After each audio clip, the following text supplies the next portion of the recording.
સ્પર્ધાત્મક પરીક્ષા આપનારા વિદ્યાર્થી મિત્રો, કેલેન્ડર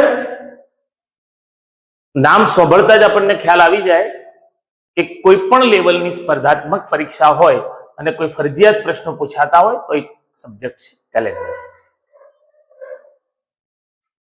સામાન્ય ટ્રીક અને સામાન્ય સમજૂતીથી ગમે તેવા અઘરા દાખલાને પણ આપણે સોલ્વ કરી લઈશું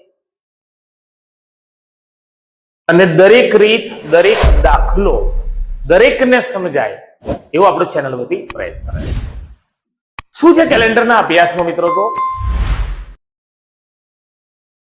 વર્ષના જે મહિનાઓ છે, જે કે આપણી બેઝિક ગણતરી જે આપણે વર્ષોથી જાણીએ છીએ ત્યાં પ્રમાણે ગણીશું. જાન્યુઆરી, ફેબ્રુઆરી, માર્ચ, એપ્રિલ, મે. તો જે ટેકરાવાળા ભાગ જે કહી શકાય તે આપણે સમજીએ છીએ કે 31 દિવસ, અને જો ખાડાવાળા ભાગ છે તે 30. આવું આપણને બચપનથી યાદ કર્યું છે.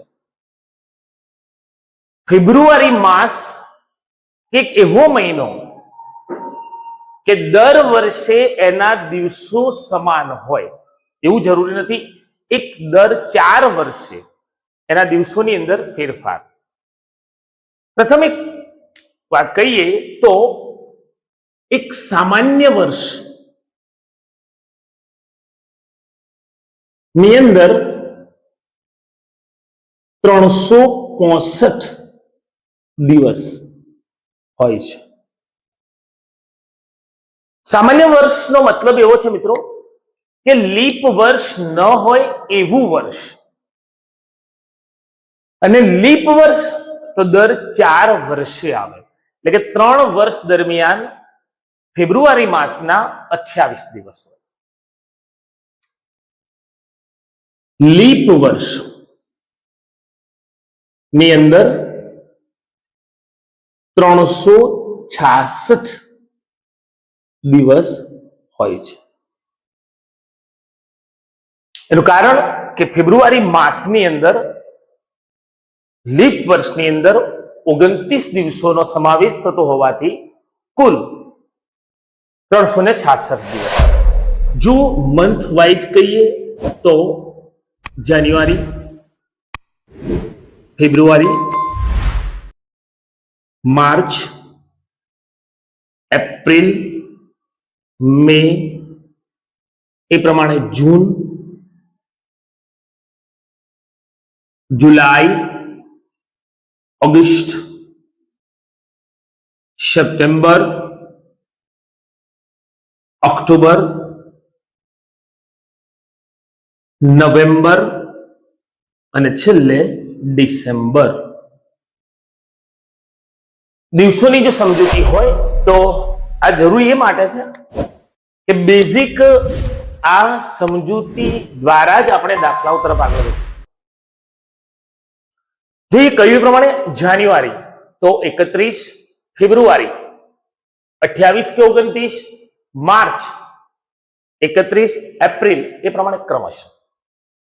તો જાન્યુઆરી 31 દિવસ, ફેબ્રુઆરી 28 કે 29 દિવસ, ફરીથી એકવાર માર્ચ 31 દિવસ, એપ્રિલ 30 દિવસ, મે 31, જૂન 30, જુલાઈ 31, આ પ્રમાણે જુલાઈ, અને ફરીથી પાછા ત્યાં ઓગસ્ટ 31, સપ્ટેમ્બર 30, ઓક્ટોબર 31, નવેમ્બર 30 અને ડિસેમ્બર 31.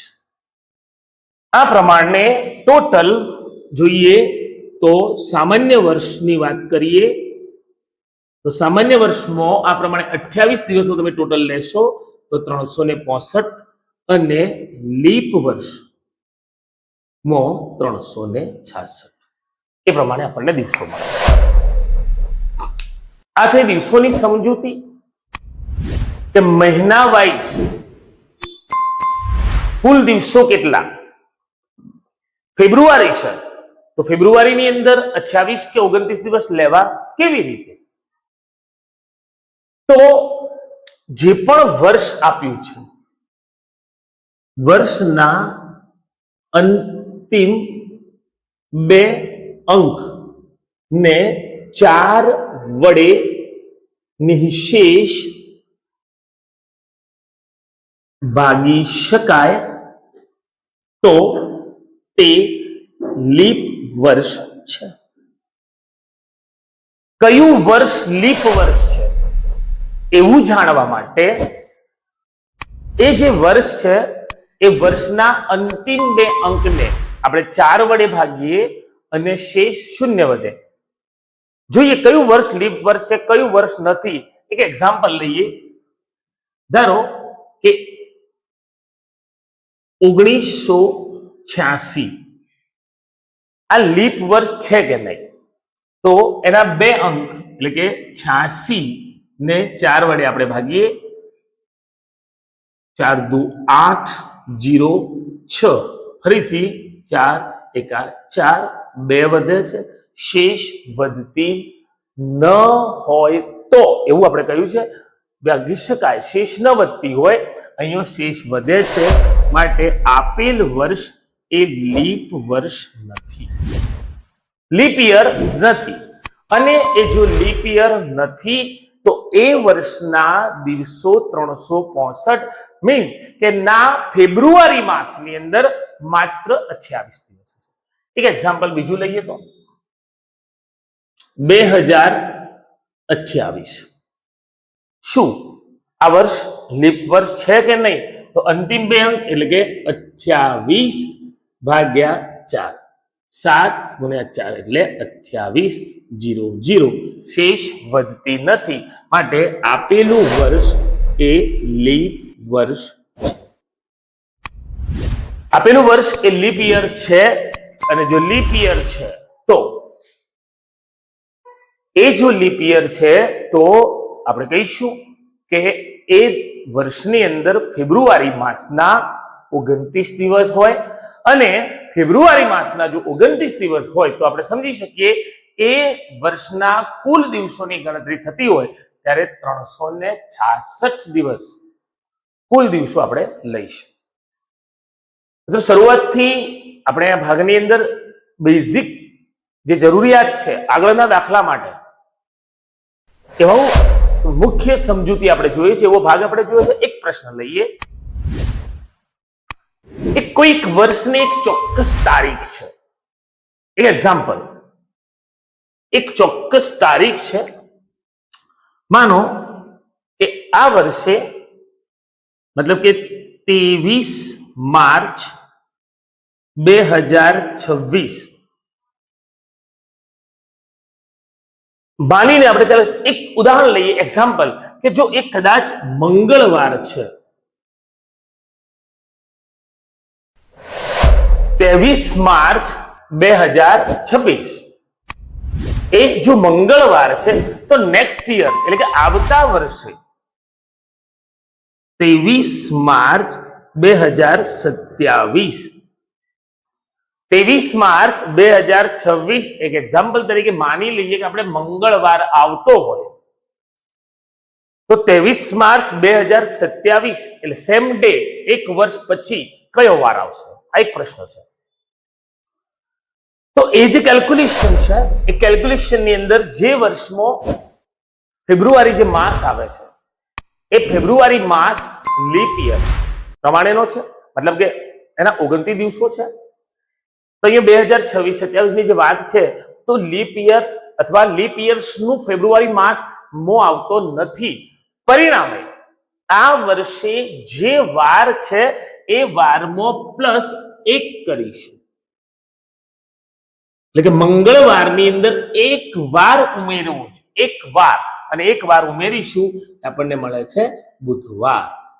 મતલબ કે 23 માર્ચ 2026 ના રોજ જો મંગળવાર તો 23 માર્ચ 2027 ના રોજ બુધવાર. કેમ કે જો લીપ યર નથી તો 365 દિવસના કેલ્ક્યુલેશન પ્રમાણે એક વાર અંદર ઉમેરીશું એટલે આવતા વર્ષે એ જ તારીખે બુધવાર હશે. એક પ્રશ્ન બીજો લઈએ. 15 જાન્યુઆરી 2024